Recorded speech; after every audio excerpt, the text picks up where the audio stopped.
कल है 1 मई यानी कि लेबर डे, मजदूर दिवस। अब इस दिन के ऊपर बहुत सारी फिल्में रिलीज हो रही हैं, कुछ बड़ी हैं कुछ छोटी हैं, पर सबको लग रहा है पहले ही दिन भाई साहब हम करोड़ों कमा लेंगे और साला औरों के धंधे की लुटिया भी डुबो देंगे। मुझे समझ नहीं आता, कोई इतनी बड़ी छुट्टी नहीं है जो आपने सबने एक ही दिन के ऊपर आना है। चलो आना है तो आना है, हर किसी की अपनी मार्केट होती है, हर फिल्म का एक फैन बेस होता है और हर एक ऑडियंस की पसंद होती है। इसका जो मन करेगा वो देखने जाएगा। हिंदी में सबसे बड़ी रिलीज है रेड 2, उसके साथ साथ भूतनी भी आ रही है, उसका तो फ्लॉप अनता है।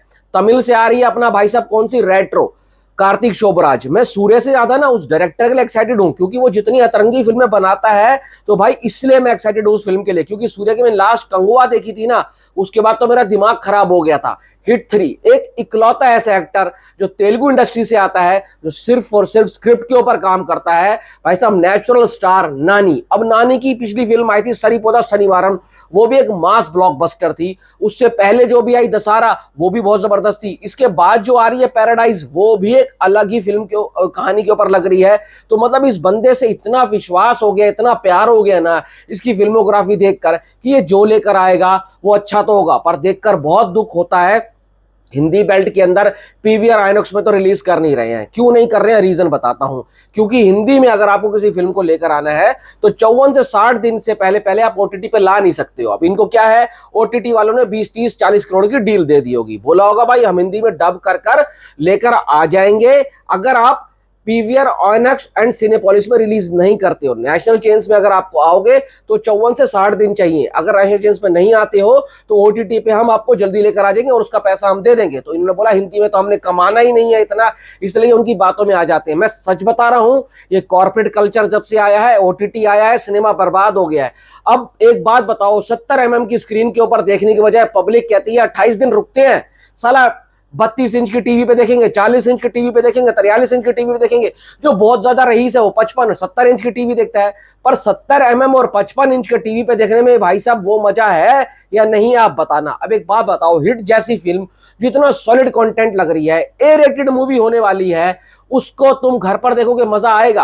अब मैं वही बोल रहा हूं, नानी जैसा बंदा जो इंटरव्यू दे रहा था, कह रहा था इस बार हम अच्छी खासी रिलीज करवाएंगे। क्या अच्छी खासी रिलीज, साला एक शो नहीं मिल रहा, मिराज में भी नहीं है, राजहंस में भी नहीं दिखा है, पता नहीं कब खोलोगे तुम यार। मैं वही बोल रहा हूं, जब तक मेकर्स रिस्क लेना नहीं सीखेंगे ना, कोई फिल्म नहीं चलने की है।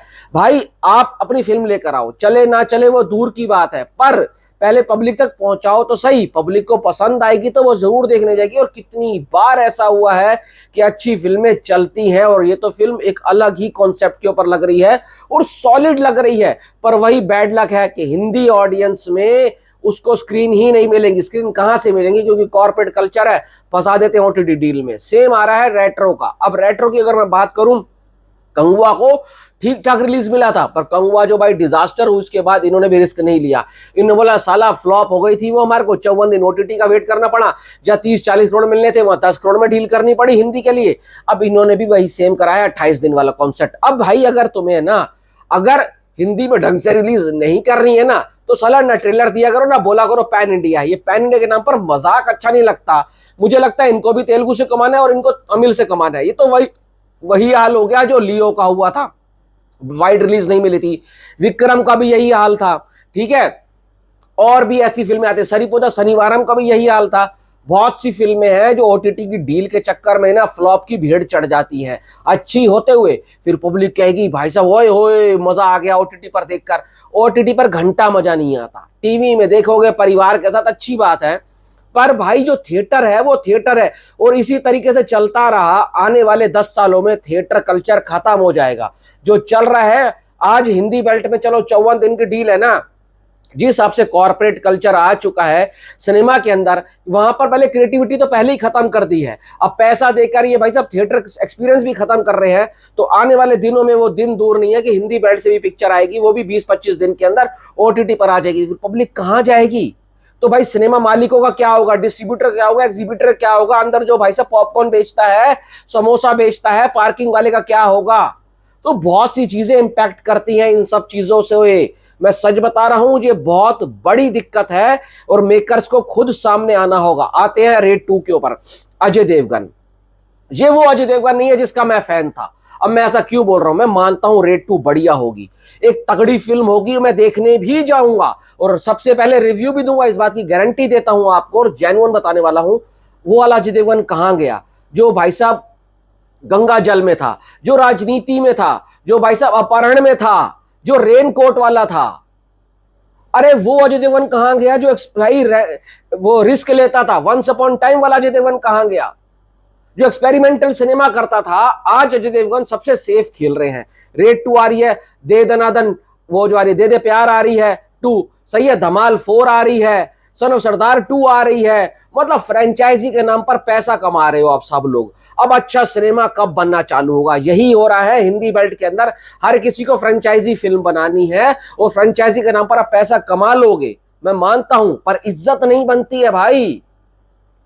पहले भी रेड थी, अब फिर रेड पिटेगी। पर वही देखने वाली बात होगी कि पहले वाली में जो ट्विस्ट एंड टर्न्स थे, जैसे सौरभ शुक्ला ने भाई साहब छत पे फंसा रखा था पैसा वैसा, सोफे के अंदर इधर उधर अपनी पिछवाड़े में डाल रखा था, अब देते रितेश देशमुख ने कहां कहां पर पैसा छुपा रखा होगा और क्या ऐसा शॉकिंग निकल कर आएगा जो पब्लिक एक्साइटेड होगी। 3.5 पौने 4 करोड़ की एडवांस हो चुकी है, 5 करोड़ की एडवांस जाएगी। आज से 7 साल पहले रेड की पता कितने की ओपनिंग लगी थी, 10 साढ़े 10 करोड़ की ओपनिंग लगी थी और जिस हिसाब से इसकी एडवांस बुकिंग है 15 करोड़ से ऊपर इसकी भाई साहब कलेक्शन हिंदी नेट आने नहीं वाला है। तो एक बात बताओ, आप सीक्वल लेकर आ रहे हो, 7 साल वेट करवा रहे हो, उसके बाद भी अगर आपका डे 1 15 करोड़ जाता है तो ये बहुत अच्छा नंबर नहीं है। केसरी जैसी फिल्म को जिसको 100 आउट ऑफ 100 मार्क्स मिले, वो भी आज 70-75 करोड़ के लिए लड़खड़ा रही है हिंदी नेट में। भाई जाट को जितना तगड़ा रिस्पांस मिला ना, मैं वही बोल रहा हूं, जो जाट को फ्लॉप फ्लॉप बोल रहे थे ना, आज तुम देख लेना रेड 2 को इतना अच्छा होना पड़ेगा, इतना अच्छा होना पड़ेगा ना, तो भी ये बड़ी मुश्किल से 150 पौने 200 करोड़ के क्लब में जाएगी।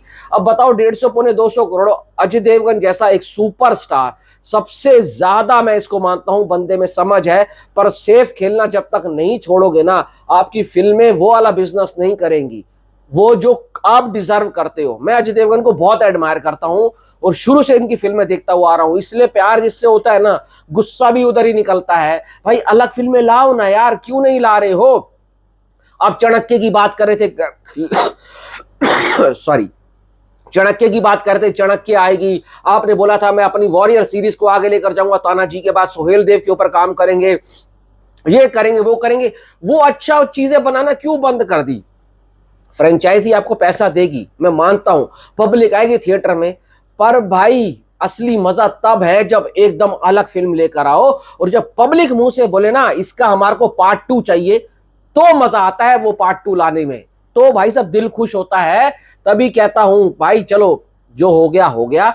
उम्मीद करता हूं रेड 2 बहुत अच्छी हो, तगड़ा पैसा कमाए और अजय सर कैसे भी करके ना आने वाले टाइम के ऊपर कुछ बड़ा सिनेमा लेकर आओ, बड़ी चीज लेकर आओ जो पब्लिक कहे हाँ ये वो अजय देवगन है जिसको हम चाहते थे। आपकी क्या राय जरूर बताना। Thanks for watching.